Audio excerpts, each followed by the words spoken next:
Donald Trump and his canceling the Eagles White House celebration in favor of some type of celebration of patriotism and America, wherein he went on to show that he did not know the words to God Bless America. Now, I don't know if I was put on the spot that I could sing it, but if you said to me, hey, don't forget, you are making a huge issue of people not showing up at the White House and are going to rename this event and pretend like everybody's excited to be there.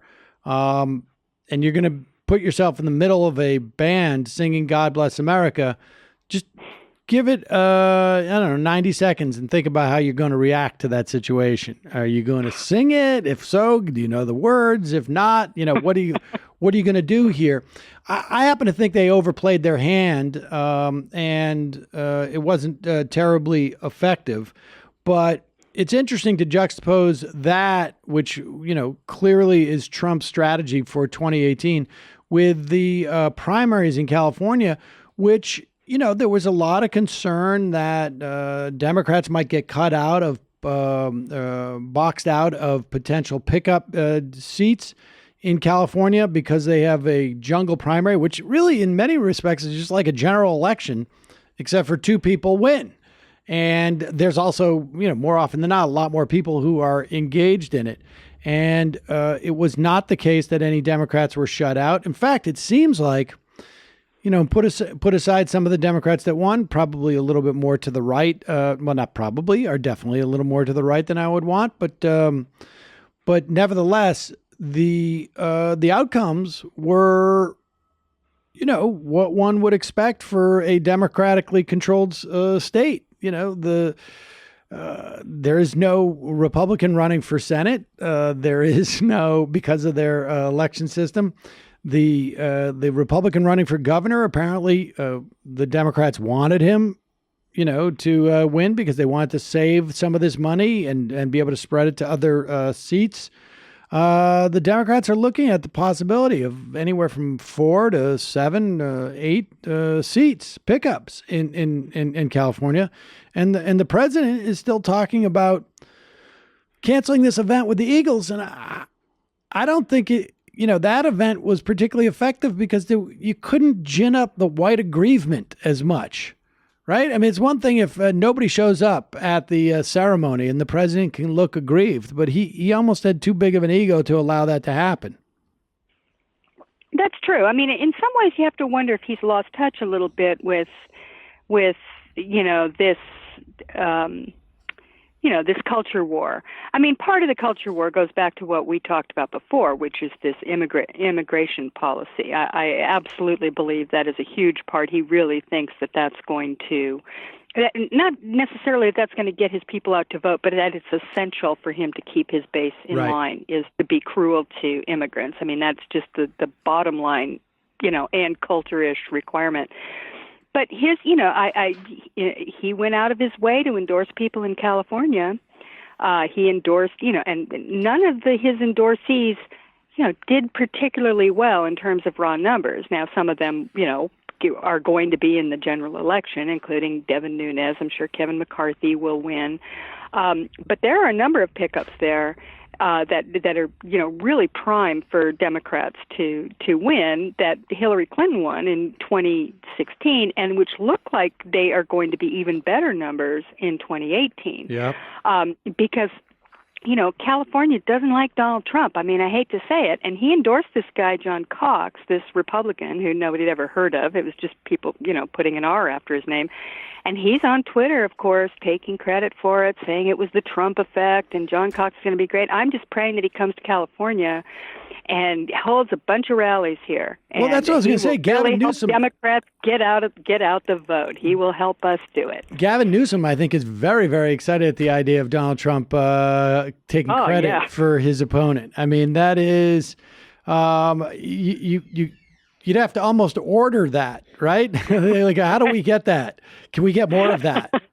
Exactly. And he said in his acceptance speech, this is about electing a foot soldier for Donald Trump, and everybody, boo, So, I mean, California is not a ripe area for Donald Trump. And, there are other places too that, New Jersey, I mean, they look like they're primed.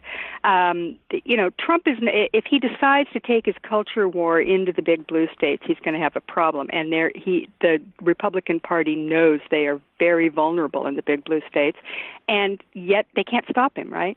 He's going to do it if he wants to. He is going to take his culture war to places where it is only going to motivate the other side. So, Right. Good luck to him on that. Let's just, if he wants to keep doing that. I mean, look at Philadelphia. I mean, the Eagles are they are revered in Pennsylvania. They are beloved. And that is one of those places where there is there's a huge chance of some serious pickups. And he went and jumped right into that. And I don't know, I think maybe you're right that they overplayed their hands on that one.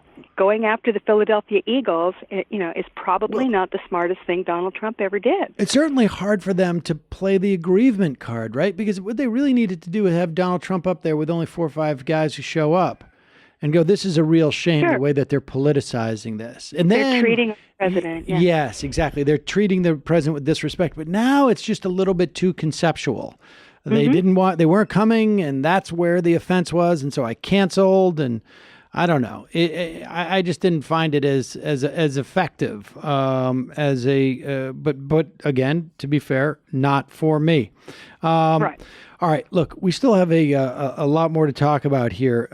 I guess briefly, let's touch on the Supreme Court, which ruled in favor of the homophobic baker whose artistic vision of wedding cakes was such that it wouldn't allow him to make a cake with 2 men, I guess, on it.